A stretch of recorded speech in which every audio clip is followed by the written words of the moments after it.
আসলে ওই কয়েকদিন আগে ভাইরাল হয়েছিল না যে আমার লাভ লস বলতে কিছু নাই, আমার জীবনটাই লস। আমার বিষয়টা হচ্ছে সেম। এখন মূল কথায় আসি। মূল কথাটা হচ্ছে আমি যে কয়েকদিন আগে আমার গাড়ির কাজ করাইলাম, বংশাল থেকে কিছু পার্টস এনে লাগাইলাম, যেমন হচ্ছে রোলনের চেন সেট, তারপর ফাইটো ব্র্যান্ডের হচ্ছে ব্রেক প্যাড। এগুলো কেমন চল। হ্যালো এভরিওয়ান, আসসালামু আলাইকুম। This is Rifat Sheikh Hridoy. Welcome to my YouTube channel and brand new video.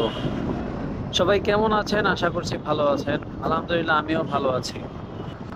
তো অলরেডি সকাল 9টা বাজে, বাসা থেকে বের হলাম ফ্রেশ হয়ে, মিরপুর যাব, মিরপুরের উদ্দেশ্যে। এই রাস্তাটা যে কবে ঠিক হবে আল্লাহ মাহবুব জানে।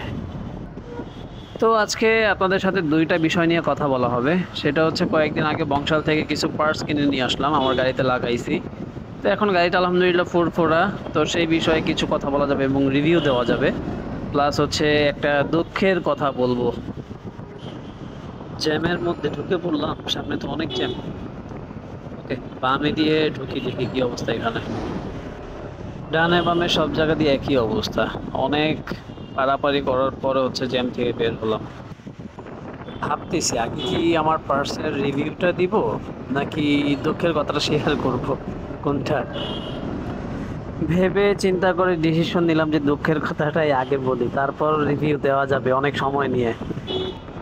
আচ্ছা, দুঃখের কথাটা হচ্ছে এটা যে আমি গত সোমবারে বাসা থেকে বের হয়ে কলাবাগান গেলাম। কলাবাগান থেকে হচ্ছে সেগুন বাগিচা, সেগুন বাগিচা থেকে বংশাল, বংশাল থেকে আবার সেগুন বাগিচা, ওইখান থেকে হচ্ছে মোহাম্মদপুর আসছি। তো বাসা থেকে বের হওয়ার সময় আমি ক্যামেরাটা অন করে বের হয়েছি। তো পুরো রাস্তার ভিডিওটা ক্যাপচার আমার হয়েছে, আমার যতটুকু ধারণা যে ক্যাপচার হয়েছে। কিন্তু যখন এডিট করতে যাব তখন দেখি আমার অনেক ভিডিও ফুটেজ মিসিং, যার কারণে যার কারণে ভিডিওটা সুন্দর করে আপলোড দিতে পারি নাই। আমার মন মতো হয় নাই আর কি। তো পরবর্তীতে যতটুকু মিলানো সম্ভব হয়েছে মিলায়ে হচ্ছে আপলোড দিছি, কিন্তু আসলে আমার মন মতো হয় নাই। বংশালে যাওয়ার পরে যখন গাড়ির জন্য কেনাকাটা করতেছিলাম, তো আশা করছিলাম যে মোটামুটি আমি যা যা কিনবো, আমার ভিউয়ার্স যারা আছে, যারা আমার ভিডিও দেখে, তাদেরকে জানাবো। তারা একটু হইলেও উপলব্ধি করতে পারবে যে কোন পার্টসের কেমন দাম, একটা মানে একটা আইডিয়া নিতে পারবে আর কি। এই কারণে হচ্ছে আমি ভিডিওটা সুন্দর করে আপলোড করতে পারি নাই। আসলে ভিডিওটা এমনভাবে তৈরি করতে চাচ্ছিলাম যে ওই ভিডিও থেকে শিক্ষণীয় কিছু ছিল, কারণ অনেকের সাথে অনেক ধরনের কথা হয়েছে। তো অনেকে অনেক রকম এক্সপিরিয়েন্সের কথা বললো। তো ওই ভিডিওতে মোটামুটি দেখলে যারা নতুন বাইক কিনবে বা নতুন পার্টস কিনবে, তাদের একটা সুন্দর একটা ধারণা হয়ে যেত। ভাগ্যবশত কপালটা খারাপ যে ভিডিওটা ওই পর্যন্ত নিয়ে যেতে পারি নাই। ভিডিওর ফুটেজ অনেক মিসিং ছিল। এটা ছিল আমার ফার্স্ট মানে প্রথম কষ্টের কথা। আসলে ওই কয়েকদিন আগে ভাইরাল হয়েছিল না যে আমার লাভ লস বলতে কিছু নাই, আমার জীবনটাই লস। আমার বিষয়টা হচ্ছে সেম। ও হো হো, সামনে জ্যাম আছে, জ্যামটা শেষ করে দেন আবার ফিরতেছি।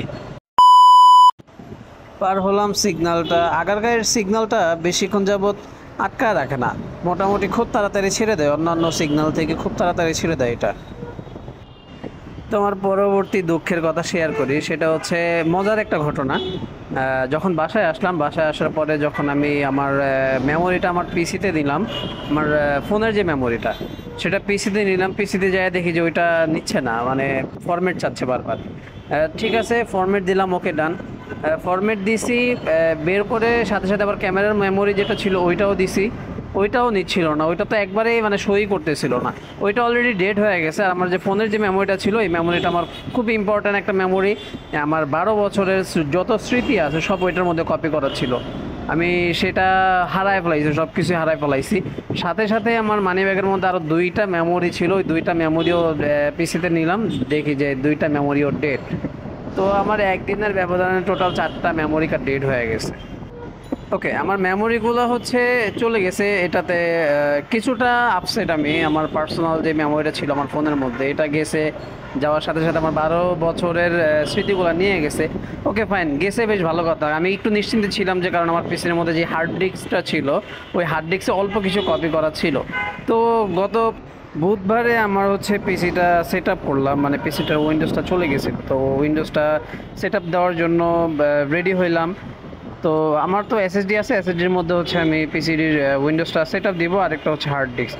তো এই হার্ড ডিস্কটা যখন আমি লাগাইতে গেলাম আমার পিসিতে, যাই দেখি আমার হার্ড ডিস্কটাও শো করতেছে না, মানে আমার একে একে 4টা মেমোরি গেল একদিনের ব্যবধানে। সাথে সাথে আমার কিছু স্মৃতি ছিল আমার হার্ড ডিস্কে, সে হার্ড ডিস্কটা হচ্ছে চলে গেছে। এটাই হচ্ছে আমার সবচাইতে বড় কষ্টের একটা কথা, আপনাদের সাথে শেয়ার করলাম।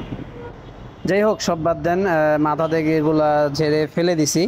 এখন মূল কথায় আসি। মূল কথাটা হচ্ছে আমি যে কয়েকদিন আগে আমার গাড়ির কাজ করাইলাম, বংশাল থেকে কিছু পার্টস এনে লাগাইলাম, যেমন হচ্ছে রোলনের চেন সেট, তারপর ফাইটো ব্র্যান্ডের হচ্ছে ব্রেক প্যাড। এগুলো কেমন চলতেছে, আমি গাড়িতে আমি কেমন ফিল পাচ্ছি, আগের তুলনায় বেটার কিনা, এগুলো নিয়ে কথা বলবো এখন। প্রথম হচ্ছে রোলনের চেন সেটের কথা বলি। আমার আগের যে চেন সেটটা ছিল এটা মোটামুটি ভালো ছিল, কিন্তু তারপরও যদিও স্টকের চেন সেট ছিল, কিন্তু তারপরও কেমন যেন একটু আউট একটা নয়েজ করতো, যার কারণে আমার কাছে খুবই বিরক্ত লাগতো। তো স্টকের চেন সেটটা চেঞ্জ করে আমি হচ্ছে রোলনের চেন সেটটা লাগাইছি। এটাতে পারফরমেন্স আলহামদুলিল্লাহ অনেক ভালো, আগের তুলনায় একটু বেড়ে গেছে আর কি। আলহামদুলিল্লাহ এখন কোনো সাউন্ড নাই, এখন নিশ্চিন্তে চালাইতে পারতেছি। এটার ফিডব্যাক আলহামদুলিল্লাহ খুবই ভালো, আপনারা লাগাতে পারেন। রোলন বলা যায় ওয়ার্ল্ড ওয়াইড একটা চেইন। তো আর আরেকটা কথা হচ্ছে যে আমি অ্যানালাইসিস করে যেটা দেখলাম বা আমি রিসার্চ করে দেখলাম যে সুজুকি যে স্টকের যে চেনটা, এই চেনটাও নাকি সুজুকির নিজস্ব না, এটাও নাকি রোলনের থেকে নিয়ে তারা কাস্টমাইজ করে তারপর তারা হচ্ছে জিক্সারের গাড়িতে দেয়। তো আমি কারো বদনাম করতেছি না, কোনো কোম্পানির বদনাম করতেছি না, আমি যতটুকু জানি বা আমি যতটুকু বুঝতে পারছি সেটাই শেয়ার করলাম। তবে রোলনের চেন আলহামদুলিল্লাহ অনেক ভালো, অনেক ভালো, অনেক ভালো। চেন সেট কিন্তু মাইলেজ বাড়ানোর খুব বড় একটা ইস্যু। চেন সেট যদি খারাপ হয় আপনি মাইলেজটা কম পাবেন। তো এখন দেখার বিষয় হচ্ছে, যেদিন আমি গাড়ির কাজ করাইছি, আমি রোলনের চেন সেটটা যেদিনকে ফিটিং করলাম ওই দিন রাতেই আমি আমার ট্যাঙ্কিটা লোড করে ফেলছি। তো আগের তুলনায় দেখি আমি এবার মাইলেজটা কেমন পাই। আমি বেশিরভাগ যদিও সিটিতে চালাই, আগে যেমন হচ্ছে 36 মেবি পাইছিলাম। তো এখন দেখা যায় যে কবে নাগাদ ট্যাঙ্কিটা লোড করতে পারি, তখন বুঝতে পারবো যে চেন সেটটা লাগানোর পর আমার মাইলেজটা কত দূর বাড়ছে। এটাও ইনশাল্লাহ আপনাদের জানাবো যেদিন আমি ট্যাঙ্কটা লোড করব। আবার মিরপুর 10 নম্বরের জ্যামে বসতে হইলো, দেখি কতক্ষণ লাগে বের হয়ে। আবার ব্রেক প্যাড নিয়ে কথা বলতেছি। আলহামদুলিল্লাহ 10-12 মিনিট বসে থাকার পর হচ্ছে জ্যামটা ছাড়লো, মানে সিগন্যালটা ছাড়লো। এটা আগার গায়ের তুলনায় অনেকক্ষণ সময় এটা ধরে রাখে, এটা সব সময়। বাংলাদেশ ট্রাফিক ব্যবস্থাকে নিয়ে কথা না বলাই ভালো, কারণ এদের যত কথা বলবেন এটা কোনো লাভ নাই, কোনো ফায়দা নাই, যেমনটা তেমনই থাকবে।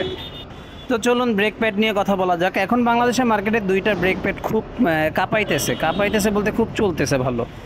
একটা হচ্ছে ইয়ংলি ব্রেক প্যাড, আরেকটা হচ্ছে ফাইটো ব্র্যান্ডের ব্রেক প্যাড। তো আমি ফাইটো ব্র্যান্ডের ব্রেক প্যাডটা লাগাইছি, কারণ আমি ফার্স্টে চিন্তা করছিলাম ইয়ংলিটা লাগাবো, কারণ ইয়ংলিটা নাকি খুবই ভালো, রিভিউ নাকি খুবই ভালো।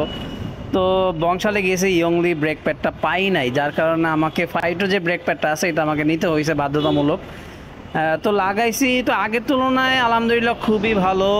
আগে যতটুকু ডিস্টেন্সে আমার ব্রেকটা আমি থামাইতে পারতাম, তার থেকে অনেক আগে আমি ব্রেকটা থামাইতে পারতেছি। এবং আগের যেই প্যাডটা ছিল ওইটাতে একটু নয়েজ করতো, বাট এটাতে কোনো নয়েজ নাই। খুবই ভালো, খুবই ভালো, খুবই ভালো আলহামদুলিল্লাহ। এখন খুব ভালো ব্রেক ধরতেছে আমার।